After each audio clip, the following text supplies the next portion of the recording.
我会。参悟，好强大的吞噬之力，竟然是先天至宝。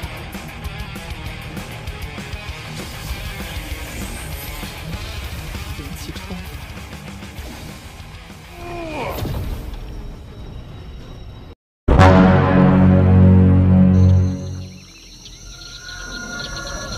Setelah si pencuri berhasil mengambil giok jembatan langitnya, Yao Yao pun mencoba mencari lokasi si pencuri berada melalui sebuah formasi yang dapat menampilkan lokasi dan tempatnya secara akurat.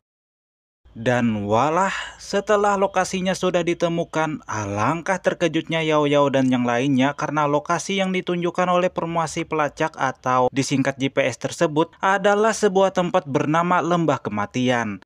Yang mana lembah kematian ini adalah sebuah tempat yang paling berbahaya di alam dewa dan tidak mungkin ada seorang pun yang bisa bertahan hidup di sana.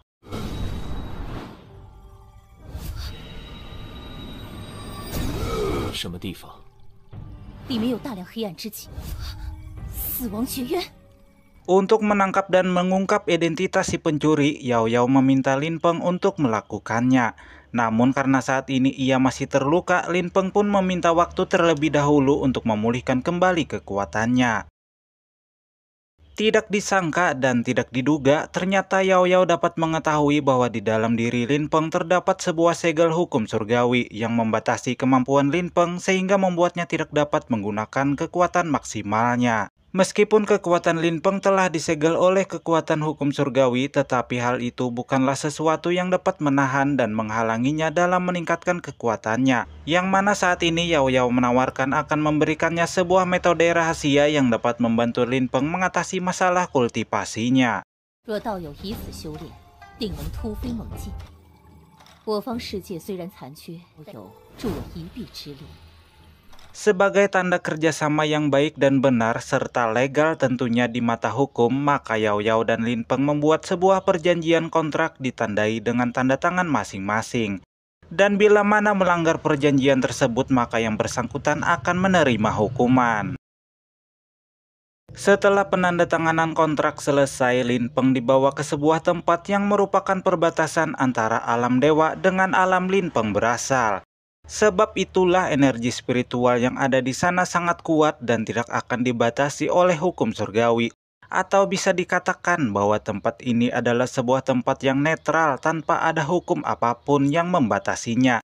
Sehingga tempat ini adalah tempat yang paling cocok untuk Lin Peng berkultivasi dalam meningkatkan kembali kekuatannya.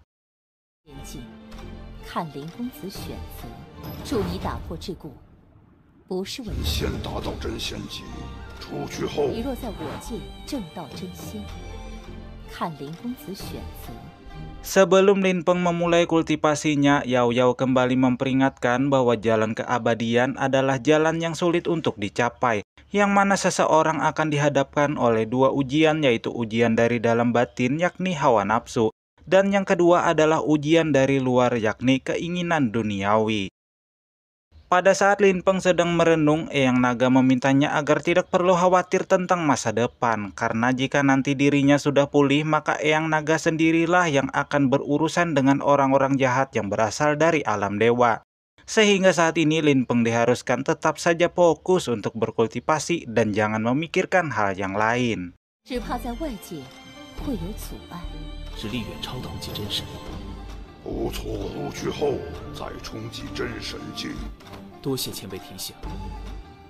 Yao Yao memberikan 3 botol giok kepada Lin Peng yang nantinya dapat Lin Peng gunakan untuk menstabilkan energi spiritual yang telah ia serap. Karena Lin Peng sudah siap lahir batin tanpa membuang banyak waktu, Yao Yao langsung membuka formasi pelindung. 两界修炼体系不同，你若在我圈，仅有11道完整，大部分法则有缺，入内参悟吧。 Dan walah, tepat ketika Lin Peng berdiri di depan pintu kemana saja, Eyang Naga muncul dan menyerap seluruh bunga teratai yang ada di sana. Hal ini membuat Yao Yao nampak terkejut karena Eyang Naga menyerap seluruh bunga teratai yang mengandung esensi spiritual murni dengan begitu cepat. Selain Eyang Naga yang muncul, kini Lin Peng juga mengeluarkan piringan geok penciptaan. Sehingga Yao Yao sekali lagi dibuat terkejut dan melongo karena Lin Peng begitu banyak memiliki rahasia, padahal dirinya hanyalah manusia biasa. 雷龙似乎是先天生灵之类，这些家伙好能吸啊！秘密真多呀，竟然是先天。 Di lautan kesadarannya, lebih tepatnya di dalam piringan geok penciptaan, Lin Peng nampak gembira karena setelah Kaisar Geok Penciptaan menyerap energi spiritual murni membuatnya hampir pulih. Setelah menyerap kekuatan spiritual, Lin Peng merasakan kekuatan luar biasa mulai berkumpul di sana. Dan pada saat yang bersamaan, Eyang Naga memberitahu Lin Peng bahwa energi spiritual yang ada di tempat itu hanyalah sebagian kecil saja, atau hanya sisa-sisa yang sudah dijarah oleh orang-orang dari alam dewa. Dengan kemauan pantang menyerah dan tekad yang kuat untuk menjadi pendekar sakti, Lin Peng pun meningkatkan daya serap energi spiritualnya sehingga hal ini membuat kemampuan dan kultivasinya meningkat dengan begitu cepat. 好磅礴的力量，如已迈入虚神境了。 Sementara di tempat lain, setelah si pencuri berhasil memurnikan jembatan langit, dia nampaknya akan melanjutkan rencana berikutnya. Entah apa yang akan ia lakukan, namun kita harus beralih sejenak ke sebuah lokasi yang dilindungi oleh pelindung atau sejenis formasi yang melindungi tempat itu. Nampak dari atas langit muncul sebuah celah spasial, dari dalamnya keluar banyak monster yang langsung menyerang para penjaga di tempat tersebut.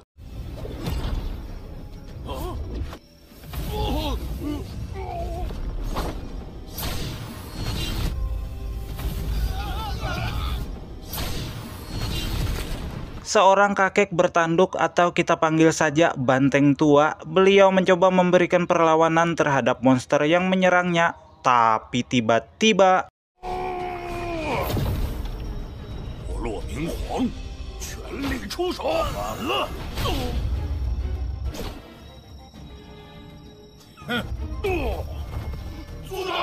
karena beliau sudah tua dan tulangnya keropos sehingga membuatnya langsung tidak sadarkan diri setelah menerima serangan sebilas seruling oleh sosok bertopeng atau kita panggil saja Kang Seruling. Ketegangan tidak berhenti sampai di situ saja karena orang bertopeng ini langsung memainkan serulingnya. Tiba-tiba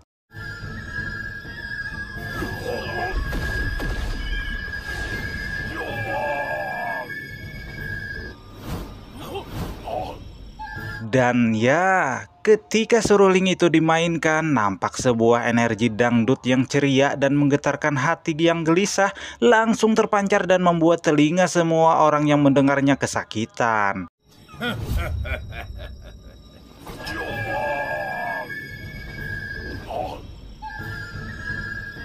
Ketika semua orang sudah tidak berdaya, tiba-tiba saja muncul seseorang yang tidak disangka-sangka kedatangannya. Siapa lagi kalau bukan Ketua Banteng, atau kita sebut saja Kang Gendang.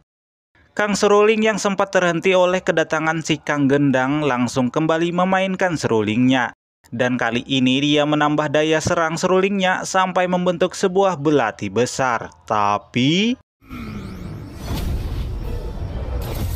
meskipun Kang Gendang cukup kuat, namun ia malah tertangkap oleh sebuah rantai yang tepat melilit tangan dan anggota badan lainnya, sehingga membuatnya tak berdaya.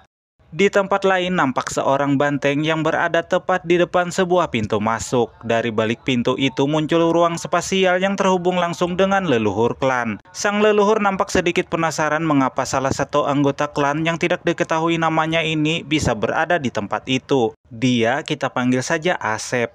Ia memberitahu leluhur untuk memberinya prajurit agar dapat membantunya melindungi klan mereka. Karena jika hanya mengandalkan sang leluhur, maka klan mereka akan tetap diremehkan oleh dunia luar. Karena perkataan Asep cukup masuk akal dan meyakinkan, leluhur pun dengan sedikit terpaksa membiarkannya memasuki tempat suci tersebut.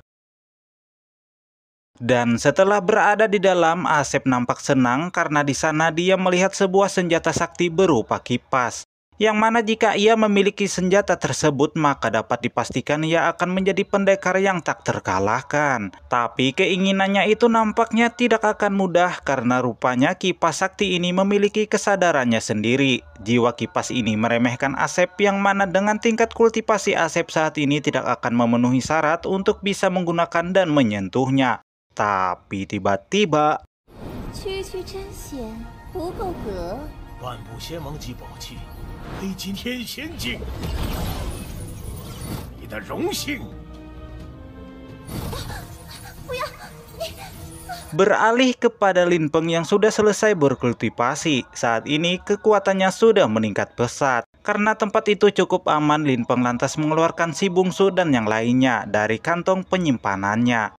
Nampak hubungan ayah dan anak ini cukup membuat iri semua orang yang melihatnya. Bagaimana tidak, setelah sekian lama terpisah, kini mereka bisa bertemu satu sama lain. Namun kebahagiaan itu harus ditunda terlebih dahulu, karena kesempatan untuk berada di tempat istimewa itu sangat langka. Maka Lin Peng meminta semua orang untuk segera berkultivasi dan tidak boleh menyia-nyiakannya. Lalu bersambung, ending yang sangat membagongkan. Pelajaran yang dapat kita ambil dari video kali ini adalah jangan pernah menyia-nyiakan kesempatan karena kesempatan tidak akan datang dua kali. Namun perlu diingat, jangan gunakan kesempatanmu untuk berbuat jahat seperti ketika kamu punya kesempatan menjadi pejabat. Maka janganlah korupsi, nepotisme, mencuri, serta jangan menyalahgunakan pangkat dan jabatanmu untuk berbuat salah. Bye-bye.